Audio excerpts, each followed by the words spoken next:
योगीराम सुरत्कुमार योगीराम सुरत्कुमार योगीराम सुरत्कुमार जय गुरुराय। ओम अण्णामलै वासाय विद्महे वैकुण्ठ रूपाय धीमहि तन्नो योगीराम सुरत्कुमार प्रचोदयात्।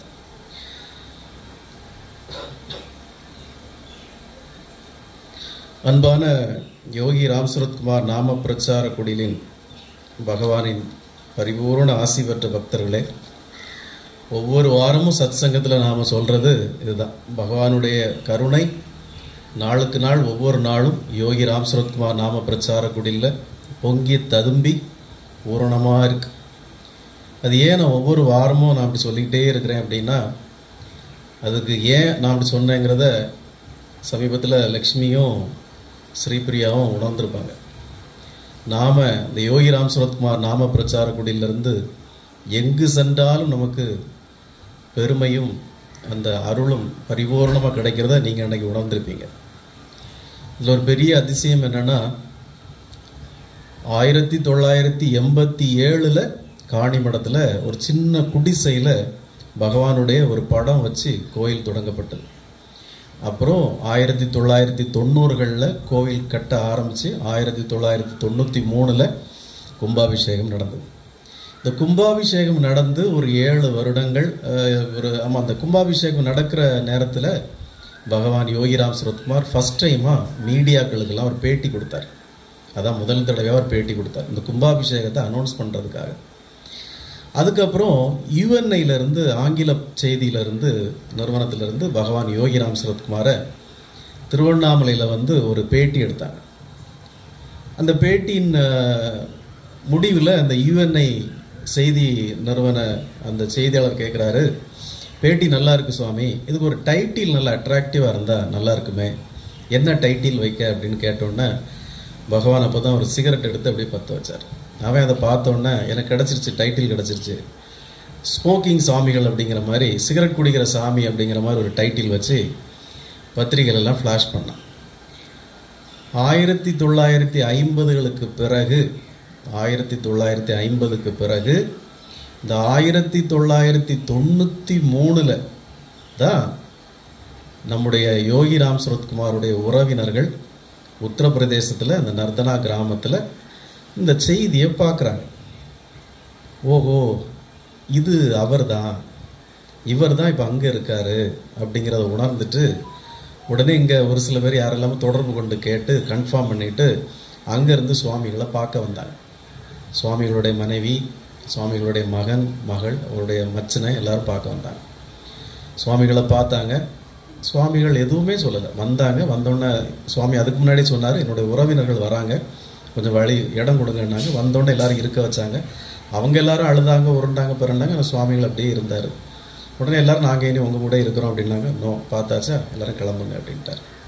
எல்லாருக்கும் பரிபூர்ண ஆசிகள்லாம் கொடுத்தாரு, எல்லாம் இது கொடுத்தாரு. அதுக்கப்புறமா அந்த சுவாமிகளுடைய மனைவியும் அவருடைய குடும்பத்தாரும் ஒரே ஒரு முறை காணிமடத்துக்கு வந்தாங்க. திருவண்ணாமலைக்கு வந்தப்போ காணிமடத்துக்கு ஒரு தடவை வந்தாங்க. அது அந்த அந்த கும்பாபிஷேகம் நடந்த பக்கத்தில் தான். அதுக்கப்புறம் ஒரு ரொம்ப ஆண்டுகள் கழித்து ஒரு முறை இப்போது இன்னைக்கு வந்தாங்க இல்லையா, அவங்க ஒரு முறை திருவண்ணாமலைக்கு வந்துட்டு காணிமடத்துக்கு வந்தாங்க. சுமார் 15 ஆண்டுகளுக்கு பிறகு இப்போதான் பகவான் யோகிராம் சுரத்குமார் மீண்டும் அவருடைய குடும்பத்தாரை இங்கே தெற்க பார்த்து கூப்பிட்டுருக்கார். அதில் மிகப்பெரிய சிறப்பு என்னென்னா, பகவான் யோகிராம் சுரத்குமார் திருவண்ணாமலையை விட்டு எங்கேயுமே போகலை. அதை முதல்ல புரிஞ்சுக்கணும். நிறைய பேர் நான் அங்கே பார்த்தேன், இங்கே பார்த்தேன், அங்கே வந்தார்ல, இங்கே வந்தார்ல, சுருட்டு குடிப்பார்ல அப்படிலாம் சொல்லுவாங்க. அதெல்லாம் அவர் கிடையாது. அப்புறம் மாதிரி இங்கே வேற யாராவது பார்த்துப்பேன். சுவாமி 1950களில் திருவண்ணாமலைக்கு வந்த பிறகு அவர் எங்கேயுமே போகலை. 2001 பிப்ரவரியில் அவர் இந்த பூத உடலை விட்டு துறக்கிற வரைக்கும் திருவண்ணாமலையிலே தான் இருந்தார். அப்போது இப்படி இருக்கக்கூடிய காலத்தில் காணிமடத்தில் கோயில் கும்பாபிஷேகத்துக்கு கூட பகவான் வரல, வாழ்த்து செய்ய தான் அனுப்பினார். ஆனால் அங்கே இருந்தவங்கெல்லாம் ஒரு கோயில் கட்டினப்போ பகவானை எங்கே இவர் கோயிலுக்கு தூக்கிட்டு போயிடுவாரோன்னெலாம் பயந்தாங்க. ஆனால் அவர் எங்கேயுமே போகலை, திருவண்ணாமலையிலே தான் இருந்தார். ஆனால் தன்னுடைய குடும்பத்தாரை அவர் காணிமடத்துக்கு போங்கன்னு அனுப்பி வச்சார். இன்னைக்கு இந்தியா மட்டும் இல்லை, உலகம் முழுக்க. இன்னும் இப்போ கூட போன வாரம் நம்முடைய தேவகி அம்மா தாய்லாந்தில் போய் ஒரு கோயிலை திறந்து வச்சுட்டு வந்தாங்க. அதுக்கு போன வாரம் மலேசியாவில் போய் ஒரு கோயில் திறந்து வச்சுட்டு வந்தாங்க. பல ஆண்டுகளுக்கு முன்னால் சுவாமி பொன்காமராஜ் அவர்கள் வந்து மலேசியாவில் போய் ஒரு கோயில் திறந்து வச்சுட்டு வந்தாங்க. சிங்கப்பூருக்கு போனாங்க. அம்மா தேவிகி அம்மாவும் சிங்கப்பூரில் போயிட்டு வந்தாங்க. நிறைய இடங்கள் கனடாவில் இருக்குது, அமெரிக்காவில் இருக்குது, இங்கிலாண்டில் இருக்குது, நிறைய இருக்குது. நாளைக்கு பகவான் ஏன் மூலமாக கூட உலகத்தில் பல்வேறு இடங்களில் கோயில்களை திறந்து வைக்க அருள் புரியலாம். ஏன்னா ஏதோ ஒரு காரண காரியம் இல்லாமல் என்னையோ உங்களையோ பகவான் இங்கே வர வைக்கலை.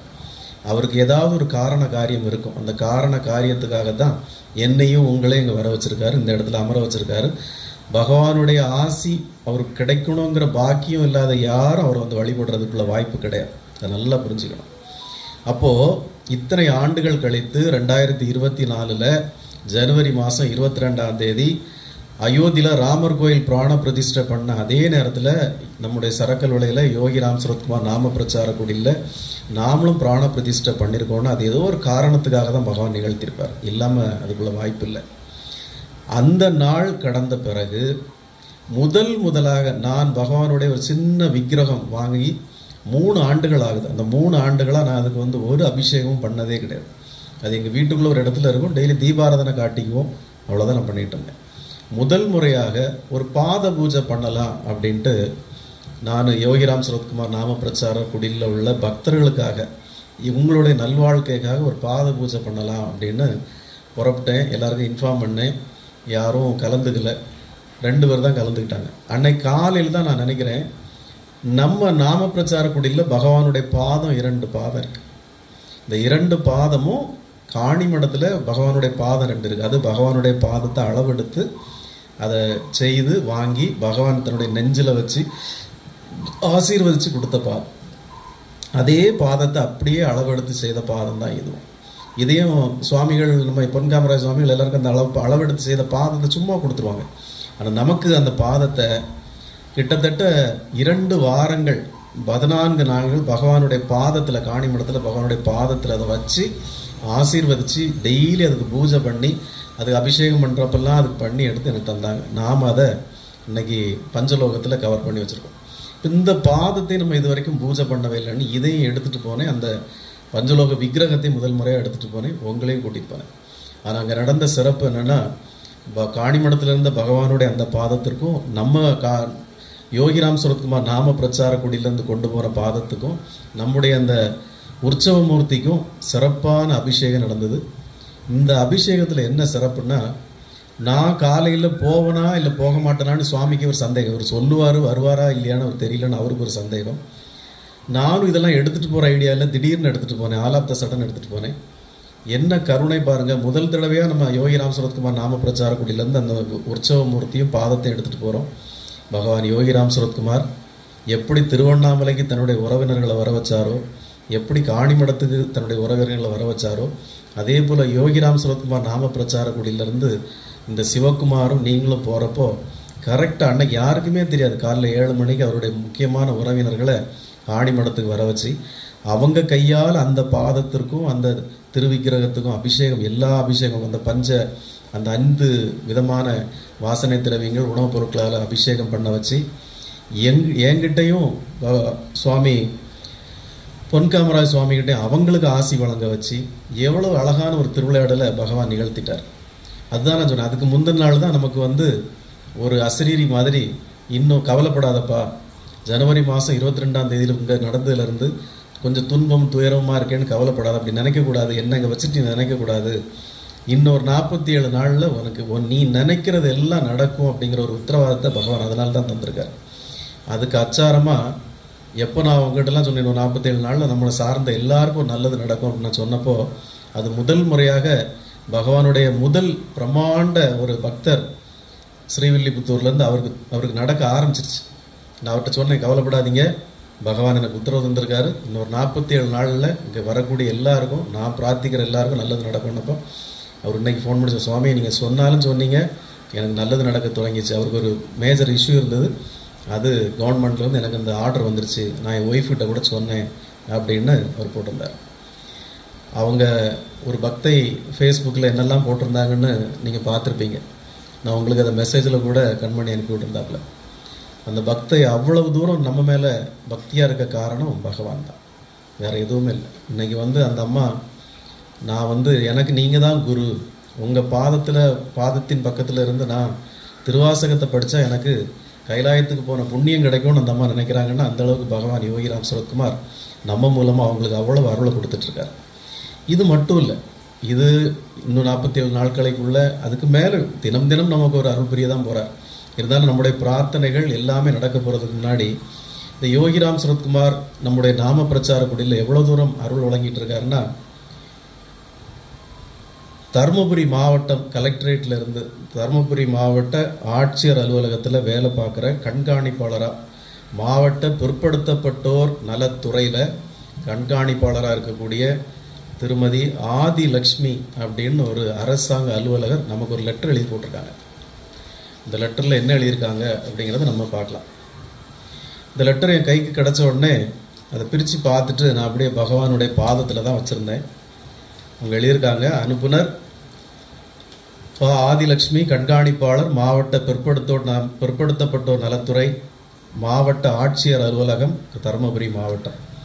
பெறுநர் ஸ்ரீ குரு டாக்டர் MC சிவகுமார், யோகி ராம் சரத்குமார் நாம பிரச்சார குடில், 39D/2C காமராஜர் சாலை, சரக்கல் விலை, நாகர்கோவில் 629002 கன்னியாகுமரி மாவட்டம். எல்லாம் போட்டுட்டு, ஐயா யோகிராம் சரத்குமார் அவருடைய பாதங்களுக்கு என்னுடைய சரணம். என் மகள் பேரை 2வது எழுதியிருக்காங்க. +2 படித்துள்ளார். 2 முறை கல்லூரி படிப்புக்காக சேர்க்கப்பட்டு 2 கல்லூரிகளிலிருந்தும் நின்று விட்டார். வீட்டில் உள்ளோரின் நிம்மதியே போய்விட்டது. அது மட்டுமின்றி ஏதேனும் ஒரு காரணத்தை காட்டி வீட்டில் சண்டையிட்டு அமர்க்களம் செய்கிறார். அவ்வப்போது உடல்நல பாதிப்பும் ஏற்படுகிறது. ஆகவே தாங்கள் கருணை கூர்ந்து என் மகளின் மேற்படிப்பு படிக்க வேண்டியும், வீட்டில் அமைதியான சூழல் நிலவவும், அவளின் ஆரோக்கியம் கருதியும் பகவானிடம் பிரார்த்தனை செய்யுமாறு பணிவன்புடன் கேட்டுக்கொள்கிறேன். தங்கள் கருணையினை நாடும் டி. ஆதிலட்சுமி, கண்காணிப்பாளர், மாவட்ட கலெக்டரேட், தருமபுரி மாவட்டம். உண்மையாகவே நான் பெருமையாக நினைக்கிறேன், பகவான் யோகிராம் சரத்குமார் இந்த இடத்துல எவ்வளோ பரிபூர்ணமாக கருணையோடு இருக்கிறார் அப்படிங்கிறத நீங்கள் உணர்ந்திருப்பீங்க. இந்த ஊரில், உலகத்தில், நாட்டில் எவ்வளவு இருக்கோ அவருடைய அருளை வாரி வாரி நம்ம மூலமாக வழங்குறதுக்காகத்தான் அவருக்கு வந்திருக்கார். வேறு ஒன்றும் கிடையாது. அவருக்கு எல்லாம் தெரியும். இந்த பிரபஞ்சத்தில் எல்லாருக்கும் எல்லாத்தையும் கொடுத்தாலும் யார் உண்மையாக செயல்படுறா, யார் நம்முடைய நாமத்தை கொண்டு சேர்ப்பா, யார் நம்முடைய கருணையை, பரிபூர்ண கருணையை வாங்கி அப்படியே பிறருக்கு கொடுப்பா அப்படிங்கிறது பகவானுக்கு தெரிஞ்சு என்ன அவர் ஏற்றுக்கிட்டு ஒரு குருவாக உங்களுக்கு அறிமுகப்படுத்தியிருக்கார். இந்த ஆதிலட்சுமி அவங்களுடைய மகள் பகவானுடைய கருணையினால், நம்முடைய எல்லாருடைய பிரார்த்தனையினால் நல்லபடியாக மனம் திருந்தி அவருடைய மேற்படிப்பை அவர் தொடர்ந்து அவருடைய உடல் நலம் சீராகி வீட்டில் உள்ள எல்லோரிடமும் அன்போடும் கருணையோடும் அவருடைய மேற்படிப்பை முடித்து வாழ்க்கையில் நல்ல விதமாக திருமணம் செய்து குழந்தைகள் பெற்று எல்லோரிடத்தும் அன்பாகவும் பாசமாகவும் வாழ்ந்து இந்த உலகத்தில் வளமோடு நலமோடு வாழ எல்லாம் வல்ல எம்பெருமான் பிரபஞ்ச பரோபகாரி பகவான் யோகிராம் சரத்குமாரை நாம் எல்லோரும் பிரார்த்திப்போம். யோகிராம் சரத்குமார் மகாராஜிக்கு ஜெய். யோகிராம் சரத்குமார் மகாராஜிக்கு ஜெய். யோகிராம் சரத்குமார் மகாராஜிக்கு ஜெய். இந்த வீடியோவை திருமதி பி. ஆதிலட்சுமி அவங்க பார்த்தா அவங்களுக்கு நான் சொல்லிக்கிறேன், நீங்கள் கவலையே பட வேண்டாம். இதை போல் பகவான் வாழ்ந்த காலத்தில் பல தாய்மார்கள் தன்னுடைய மகளுக்கு, தன்னுடைய மகனுக்கு இருக்கக்கூடிய பிரச்சனைகளுக்காக திருவண்ணாமலையில் பகவான்கிட்ட கூட்டிகிட்டு போயிருக்காங்க. பகவான் அந்த எல்லா குழந்தைகளையும் அன்போடு அரவணைத்து எல்லா குழந்தையும் ஆசீர்வதித்து அந்த தாய்மார்களுடைய மனக்குமரலையும் மனக்கவலைகளையும் தீர்த்து அந்த குழந்தைகளுக்கு நல்லாசி வழங்கி அந்த குழந்தைகளை எல்லாம் நல்லவண்ணம் படிக்க வைத்து வாழ்க்கையில் சீரும் சிறப்பும்போடு வாழ வைத்திருக்கார். நான் உங்களுக்கு ஒரு உறுதி சொல்கிறேன், அப்படி பகவான் வாழ்ந்த காலத்தில் அவர்கிட்ட அழைச்சிட்டு போன ஒரு குழந்தை கூட வாழ்க்கையில் தோற்று போனதாக சரித்திரமே கிடையாது. ஒரு உண்மையை சொல்கிறேன், தூத்துக்குடியிலேருந்து ஒரு அம்மா தன்னுடைய மகளை பகவான் யோகிராம் சரத்குமார்ட்ட கூட்டிகிட்டு போனாங்க. சுவாமி, இவளுக்கு கல்யாணமே நடக்க மாட்டேங்குது, கல்யாணமே வர மாட்டேங்குது, ரொம்ப துன்பமாக இருக்குது, அதனால் என்ன செய்ய சுவாமி அப்படின்னு சொல்லி எந்த வரனை கேட்டாலும் வேண்டாம் வேண்டான்னு சொல்லிடுறா. அதனால் எனக்கு இப்போ கூட 4-5 வரன் வந்திருக்கு சுவாமி, எதை கேட்டாலும் வேண்டான்னு சொல்கிறா, நீங்கள் தான் சுவாமி ஒரு முடிவு பண்ணி வெட்ட சொல்லணும் அப்படின்னு சொன்னார். சுவாமி உடனே அந்த 4-5 வரன்களை பார்த்து அதில் ஒரு வரனை டிக் பண்ணி இந்த வரனுக்கு உன் மகளை பேசி முடி அப்படின்னு சொல்லி அனுப்பிவிட்டார். சுவாமி அனுப்பிவிட்ட பிறகு அந்த அம்மாவும் பிள்ளையும் நேராக தூத்துக்குடிக்கு போகலை, நேராக சிவகாசிக்கு அவங்க மாமா வீட்டுக்கு போயிட்டாங்க. போனால் அந்த அம்மா அந்த குழந்தை மாமாட்ட அடம் பிடிக்குது, எனக்கு இந்த மாப்பிள்ளை வேண்டாம், எனக்கு இவனை பிடிக்கலை அப்படின்னு சொல்லுது. இப்போ எல்லாருக்கும் ஒரே ஆச்சரியம், பகவான் நிர்ணயிச்ச ஒரு கல்யாணத்தை இந்த குழந்தை வேண்டான்னு சொல்லுதே, இது எப்படி நியாயம், பகவானில் தீர்மானிச்சிருக்காரு அப்படின்னு ரொம்ப வருத்தப்பட்டாங்க. இல்லை நான் பண்ணவே மாட்டேன் அப்படின்னு சொல்லிச்சு. அப்போ அந்த காலத்தில் லெட்டர் தான் எழுதி போடுவாங்க பகவானுக்கு, வேறு வழி இல்லாமல் ஒரு லெட்டர் எழுதி போட்டாங்க. பகவானே, என் குழந்தை அந்த திருமணத்துக்கு ஒத்துக்க மாட்டேங்கிறா, திருப்பியும் என்ன செய்யன்னு தெரியல அப்படின்னு லெட்டர் எழுதி போட்டாங்க. அப்போ பகவான் இது சம்பந்தமாக இவங்க உறவினர் ஒருத்தர் போனப்போ, கவலைப்பட வேண்டாம், அதை பற்றிலாம் நான் செலக்ட் பண்ணிட்டேன்னா நீங்கள் யோசிக்க வேண்டாம், அவளுக்கு ஒரு நல்ல வரனா மீண்டும் என்னுடைய தந்தை அனுப்பி வைப்பார், அது வரைக்கும் நம்ம பொறுமையாக காத்திருப்போம், அந்த வரன் வந்தாலும் அவள் நல்லபடியாக வாழ்வா, அதனால் கவலைப்பட வேண்டாம் அப்படின்னு பகவான் சொன்னார். அதே போல் அந்த குழந்தைக்கு அவளாக விருப்பப்பட்டவருக்கு ஒரு வரன் வந்து அது திருமணமாகி பகவானுடைய ஆசி பெற்று அந்த குழந்தை இன்னும் சீரும் சிறப்புமாக வாழ்ந்துட்டு தான் இருக்கு.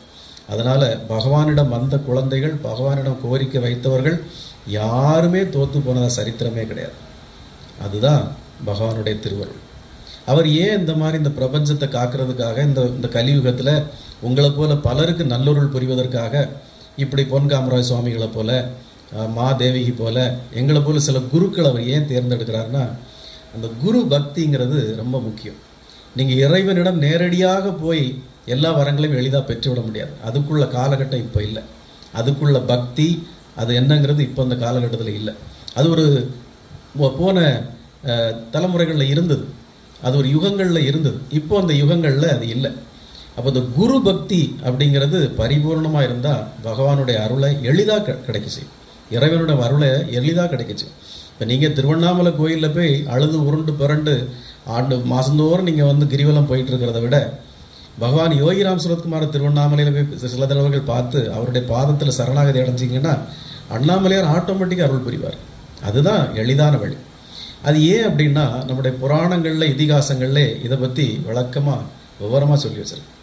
குரு அருள் அப்படிங்கிறது என்னென்னா, ஒரு குருவின் மீது நம்பிக்கை. அந்த குருவின் மீது நம்பிக்கை எப்படி இருக்கணும்னு கேட்டிங்கன்னா, உங்களுக்கு ஒரு உதாரணமாக ஒரு கதையை சொல்ல நினைக்கிறேன். ராமாயணத்தில் மொத்தம் 24,000 ஸ்லோகம் இருக்குது. ராமாயணத்தில் மொத்தம் 24,000 ஸ்லோகம் இருக்குது. அந்த 24,000 ஸ்லோகமும் வால்மீகி எழுதின ராமாயணத்தில் இருக்குது. இதை 7 காண்டங்களை அவர் எழுதியிருக்கார். 7 காண்டங்கள், 24,000 ஸ்லோகம் நிறைந்தது தான் ராமாயணம். அந்த 7 காண்டங்களில் முதல் காண்டம், அது அயோத்தி மாநகரில் அந்த ராமாயணம் நடந்ததுனால முதல் காண்டம் அயோத்தியா காண்டம். அடுத்தது பகவான் ராமபுரான் குழந்தையா அங்கே வாழ்ந்த காலகட்டங்களை பற்றி எழுதுறது பாலகாண்டம். இப்படி ஒவ்வொரு கண்டங்களாக எழுதுறாரு. இதில் கிஷ்கிந்தா காண்டம், கிஷ்கிந்தாவில் நடந்தது. வனத்தில் நடந்தது வந்து ஆரண்ய காண்டம், கிஷ்கிந்தா காண்டம், இப்படி 7 காண்டங்கள் எழுதுறாரு. இதில் முக்கியமாக இந்த ராமாயணத்தில் வரக்கூடிய ஒரு கேரக்டருக்காக, ஒரு கதாபாத்திரத்துக்காக ஒரு காண்டமே தனியாக எழுதியிருக்காரு. அந்த ஒரு கதாபாத்திரத்துக்காக மட்டும். யாராக இருக்கும்? ஆஞ்சநேயர். ஆஞ்சநேயருக்காக மட்டும் ஒரு காண்டத்தை தனியாக எழுதியிருக்காரு. அதுதான் சுந்தர காண்டம். அது ஏன் அதுக்கு சுந்தர காண்டம்னு பேர் வச்சார் தெரியுமா? வால்மீகி தெரியாதா? ஆஞ்சநேயருக்கு அவங்க அம்மா பிறந்தவொடனே வச்ச பேர் சுந்தரன், அதனால அந்த காண்டத்துக்கு பேர் சுந்தர காண்டம் அப்படின்னு வச்சார். இதுல நீங்க ஒரு சிறப்பை புரிஞ்சுக்கணும். இந்த ராமாயணம் முழுவதும் பார்த்தீங்கன்னா தசரதன் அழுவார். தசரதன் கலங்கி போய் அழுவார். அழுதுருக்கார்ல தசரதன். ராமன் காட்டுக்கு போசல அழுதார்ல. கைகேயி அழுவா. அழுதார்ல. கைகேயி அழுதார்ல.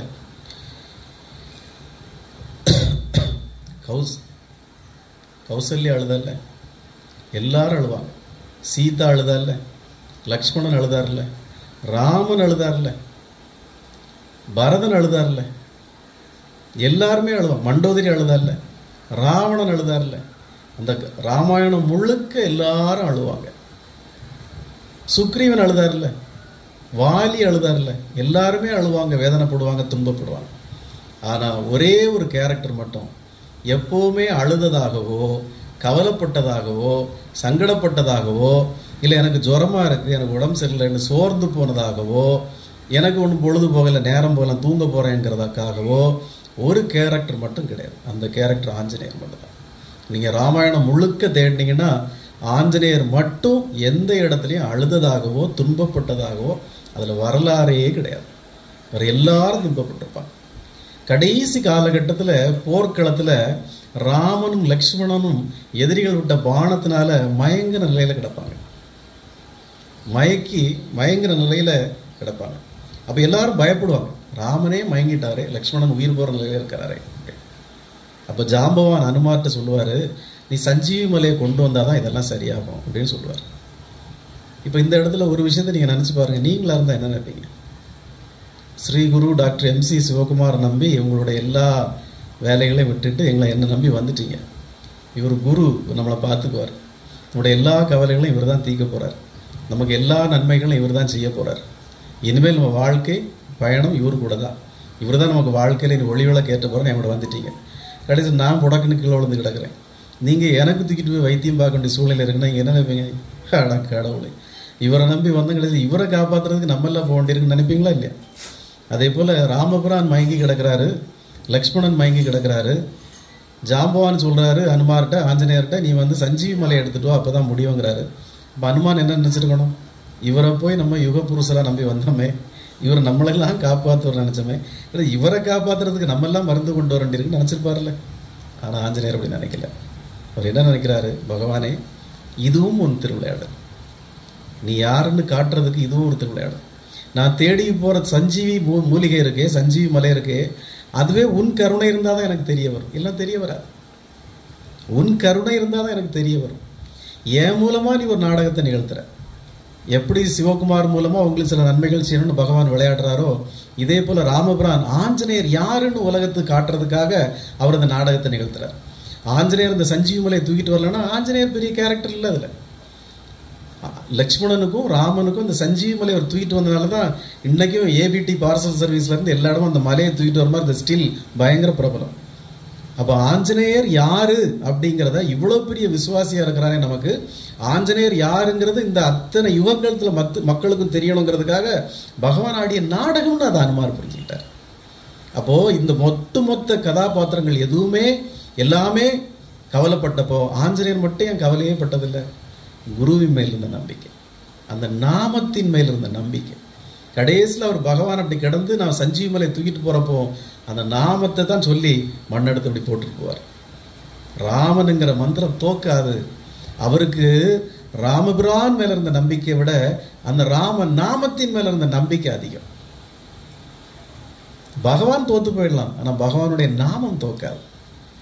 ராம நாமத்தை சொன்ன யாருமே தோத்ததாக சரித்திரம் கிடையாது. அது பப்பா ராமதாஸாக இருக்கட்டும், பகவான் யோகி ராம் சுரத்குமாராக இருக்கட்டும், ஆஞ்சநேயராக இருக்கட்டும், எத்தனை கோடிக்கணக்கான பக்தர்கள். நீங்கள் கடவுளை நம்புறீங்களோ இல்லையோ, பகவான் ஸ்ரீ ராமரை நம்புறீங்களோ இல்லையோ, பகவான் யோகி ராம் சுரத்குமார் நம்புறீங்களோ இல்லையோ, ஆனால் அந்த நாமத்தின் மேலே நீங்கள் ஒரு தீராத காதல், தீராத பற்று வச்சுட்டா அந்த நாமம் உங்களை ஒரு நாளும் கைவிடாது. அதுக்கு ராமாயணத்தில் அந்த ஆஞ்சநேய மூர்த்திக்கு நடந்த சம்பவம் ஒரு உதாரணம். இதை நீங்கள் எப்போ மனசில் வச்சுக்கணும். யோகிராம் சுரத்குமார், யோகிராம் சுரத்குமார், யோகிராம் சுரத்குமார் ஜெயகுருராய்ங்கிற நாமம் ஒரு நாளும் உங்களை கைவிடாது நான் எழுதித்தேன். ஆனால் சோதனைகள் வரும், துன்பங்கள் வரும். எப்படி ஆஞ்சநேயரும் தான் யாருன்னு நிரூபிக்கிறதுக்கு கஷ்டப்பட்டு அந்த மலையை தூக்கிட்டு வர வேண்டிய சூழ்நிலை இருந்ததோ, ராமபிரான் தான் யாருன்னு காட்டுறதுக்கு அவரும் 36 ஆண்டுகள் கஷ்டப்பட வேண்டியிருந்ததோ, தன்னுடைய பக்தர்கள் எல்லாருக்கும் சோதனைகள் கொடுத்து தான் ஆஞ்சநேய ராமபிரான் மீட்டெடுத்தாரோ, அதே போல் நமக்கும் துன்பங்கள் வரும், சோதனைகள் வரும்.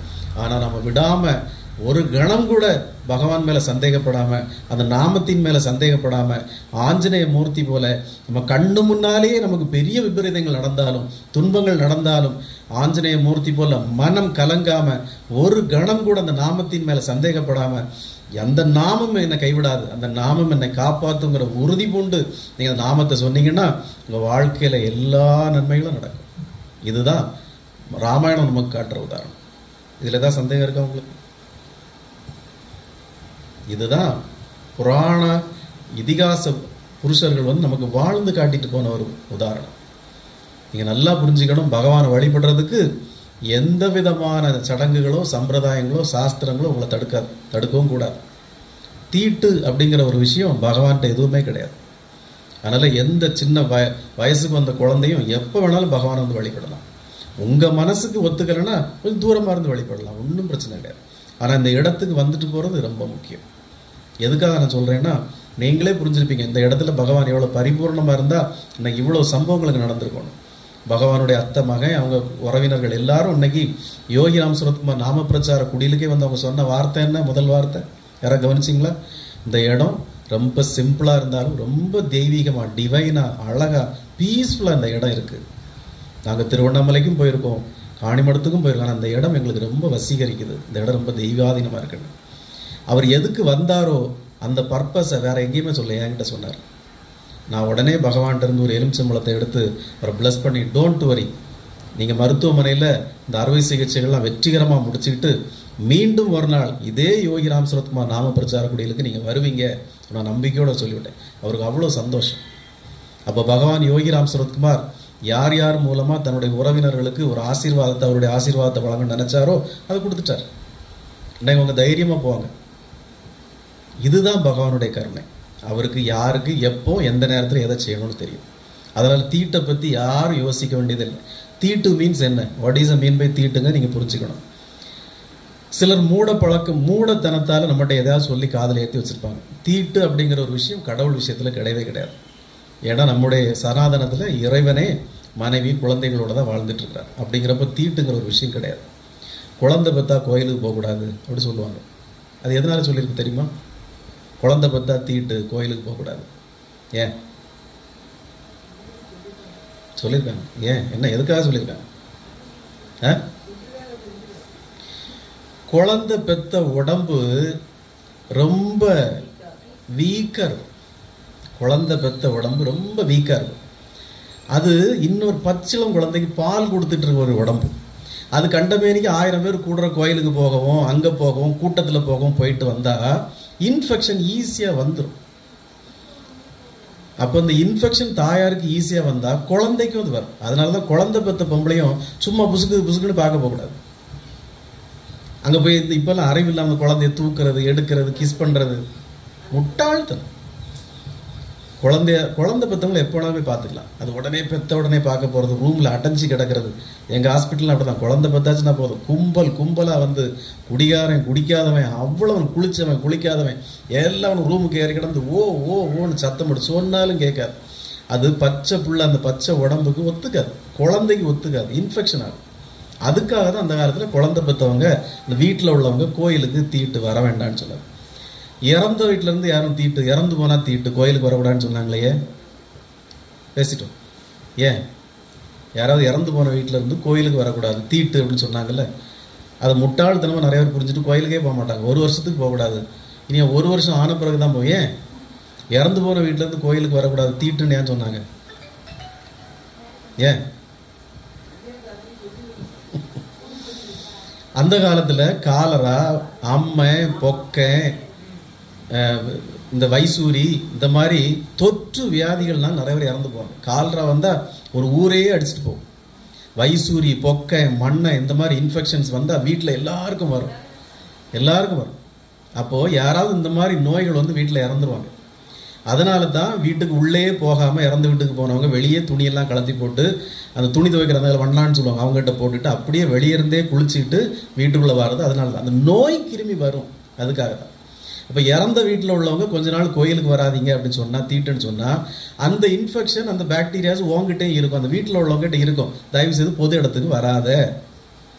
கோயிலுக்கு எல்லாரும் வருவாங்க, குழந்தைங்க வரும், பொம்பளைங்க வரும், ஆயிரக்கணக்கான பக்தர்கள் வரும். தயவு செய்து இந்த மாதிரி நோய்வாய்ப்பட்டு இறந்த வீட்டிலேருந்து கொஞ்ச நாளைக்கு வராதிங்கப்பா. அந்த அதுதான் உண்மை, அதுதான் தீட்டு. மற்றபடி இறந்தவனுக்கும் சாமிக்கு என்ன பிரச்சனை? ஒன்றும் கிடையாது. சிவபெருமானே சுடுகாட்டில் இருக்கிறவர் தான். இங்கே இறந்து போனால் கோயிலுக்கு போகக்கூடாது, அது என்ன தீட்டு? அப்படி ஒரு தீட்டே கிடையாது. பழைய காலத்தில் அந்த மாதிரி பெரிய நோய் தடுப்பு சானிடைசர் அந்த மாதிரி விஷயங்கள்லாம் இல்லை. டெட்டால் அதெல்லாம் இல்லை வீட்டை க்ளீன் பண்ணுறதுக்கோ. அந்த காலத்தில் இருந்த ஒரே ஒரு ஆன்டிசெப்டிக்கு சாணமும் மஞ்சளும் தான், வேப்பிலையும் தான்.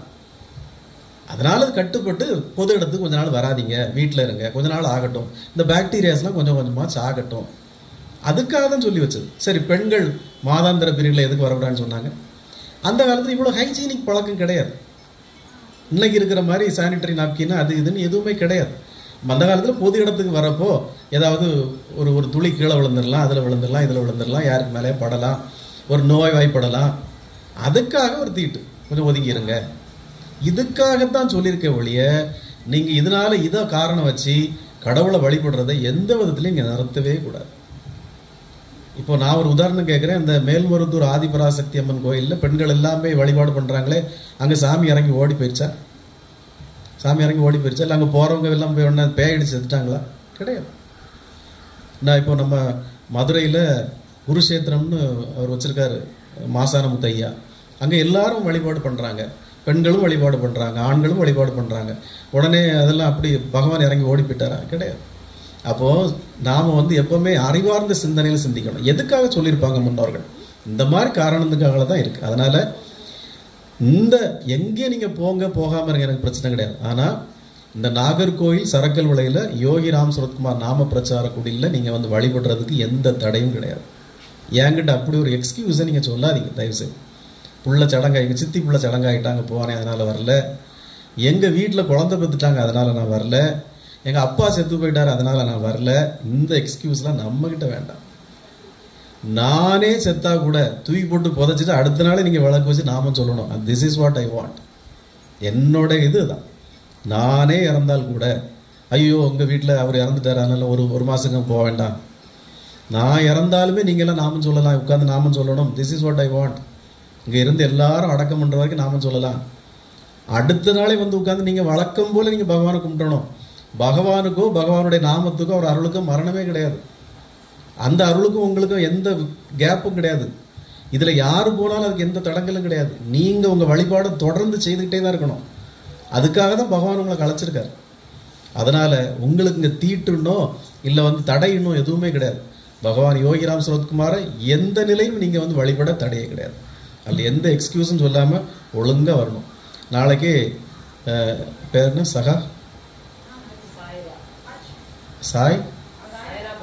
சாயிரா பானு குழந்தை பெற்றாலும் என் மகா குழந்தை பெற்றுட்டா அதனால் நான் கொஞ்ச நாள் கோயிலுக்கு வரலன்னு சொல்லக்கூடாது. குழந்தை பெற்றா தான் டெய்லி வரணும். அதுக்கப்புறம் இப்போ வாரத்தில் ஒரு நாள் வரதை டெய்லி உட்காந்துருக்கணும், என் மகா குழந்தை பெற்றுட்டா அப்படின்னு. அதனால் பகவானை வழிபடுறதுக்கு யாதொரு தீட்டோ தடங்களோ எதுவுமே கிடையாது. சரியா? ஸோ யோகிராம் சுரத்குமாருடைய அருளை பற்றி நீங்கள் புரிஞ்சிருப்பீங்க. இன்னைக்கு நீங்கள் யோகிராம் சுரத்குமார்கிட்ட வந்திருக்கீங்கன்னா அது ஏதோ ஒரு பெரிய ஒரு காரியத்துக்காக தான் அவர் வர வச்சிருக்காரு. நீங்கள் நினைப்பீங்க நமக்கு ஒரு பிரச்சனைக்காக வந்திருக்கோம், வீட்டில் ஒரு பிரச்சனை அதுக்காக வந்திருக்கோம் நீங்கள் நினைப்பீங்க. ஆனால் அவர் உங்களை வச்சு ஒரு பெரிய திட்டம் வச்சுருப்பார். ஷீபாவை வச்சு, ஸ்ரீபிரியாவை வச்சு, லக்ஷ்மியை வச்சு, சைலாராணியை வச்சு, கண்மணியை வச்சு, ஒவ்வொருத்தங்களை வச்சும் ஒவ்வொரு திட்டங்களை அவர் வச்சுருப்பார். உண்மையில் நான் சொல்கிறேன். இப்போ சிவகுமாரை எதுக்கு அன்னைக்கு டிசம்பர் 6ஆம் தேதி அவர் காணிமடத்தை பார்த்து இழுத்தார்? அத்தனை வருஷம் இழுக்காதவர் அன்னைக்கு ஏன் இழுத்தார்? இதெல்லாம் ஒரு காரியம். என் மூலம் அன்னைக்கு எவ்வளோ ஒரு நல்லதுகளை செய்துட்டு இருக்காரு. அப்போது நான் என்னாலன்னு சொல்ல மாட்டேன். இன்னும் போல லட்சக்கணக்கான மக்கள் அடுத்த நூற்றாண்டுகளில் வருவாங்க. அவங்கெல்லாம் யோகி ராம் சுரத்குமாருடைய நாமத்தையும் அவருடைய அருளையும் அவருடைய கருணையும் உங்களை போல பல்லாயிரம் மக்களுக்கு சொல்லுவாங்க. பகவான் யோகி ராம் சுரத்குமாருடைய நாமம் அடுத்த 50 ஆண்டுகளில் 100 ஆண்டுகளில் உலகம் முழுக்க நிரம்பி வழியும். இன்னைக்கு ஸ்ரீராம ஜெயம்ங்கிற மந்திரம் எப்படி உலகம் ஃபுல்லாக இருக்கோ, ஹரே ராம ராம ராம ஹரே ஹரே, ஹரே கிருஷ்ண கிருஷ்ண கிருஷ்ண ஹரே ஹரேங்கிற நாமம் உலகம் முழுக்க வெள்ளக்காரங்கள்லேருந்து எல்லாரும் எப்படி இன்னைக்கு உச்சரிக்கிறாங்களோ அதே போல் யோகிராம் சுரத்குமார் ஜெயகுரங்க நாமம் இன்னும் சில பல நூற்றாண்டுகளில் என்ன போல் ஆயிரக்கணக்கானவர் லட்சக்கணக்கானவர் குருவாக வந்து அத்தனை அன்பர்களுக்கும் பகவானுடைய அருளை வாரி வாரி வழங்கி இந்த நாமம் உலகம் முழுக்க பாடப்படுங்கிறது என்னோட நம்பிக்கை. அதுதான் பகவானுடைய பிரபஞ்ச பணி. இந்த பிரபஞ்சம் ஒரு நாள் அழிந்து போகாது, வீழ்ந்து போகாது. ஏன்னா பகவான் அதை காப்பாற்றிட்டு இருக்காரு, பிரபஞ்சத்தை காப்பாற்றிட்டு இருக்காரு. உங்களுக்கு ஒரு எக்ஸாம்பிள் சொல்லணும்னா அந்த சித்தர்கள் யோகிகள் தான் பிரபஞ்சத்தை காப்பாற்றும். இந்த மூக்குப்பொடி சித்தர்னு திருவண்ணாமலையில் ஒருத்தர் இருந்தார். அவர் நீங்கள் பார்த்துருக்கீங்களா வீடியோலலாம்? மூக்குப்பொடி சித்தர் ஒரு பச்சை கலர் வேஷ்டி கட்டிட்டு திரிவார். அவர் விளக்குமாரை எடுத்து என்ன செய்வார் தெரியுங்களா? விளக்குமாரை எடுத்துகிட்டு போய் இந்த நவ கிரகங்களெல்லாம் போட்டு அடிப்பார். பார்த்துருக்கீங்களா? வீடியோவில் பார்த்தது இல்லையா? யூடியூப்பில் பாருங்கள். இந்த நவகிரகங்கள் கோயிலில் வச்சுருப்பாங்கல்ல, அந்த விளக்குமாறு எடுத்து போய் நவகிரகங்களை தான் அடிப்பார். அதனால தான் சொல்ல பிரபஞ்ச பரோபகாரி இவங்கள். இந்த நவகிரகங்களை சூரியன் சந்திரன் அத்தனை கோள்களையும் கட்டுப்படுத்துகிறவங்க அவங்க. இந்த மூக்கு பிடிச்சித்தான் இந்த நவகிரகங்களை தான் அடிப்பார், சொன்ன அடிப்பார்.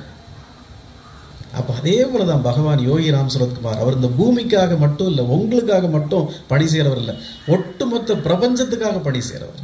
அதனால தான் அவர் பிரபஞ்ச பரோபகாரி பகவான் யோகி ராம் சுரத்குமார். ஒட்டுமொத்த நவ கிரகங்களை கட்டுப்பாட்டுக்குள்ள வச்சிருக்கிறோம்.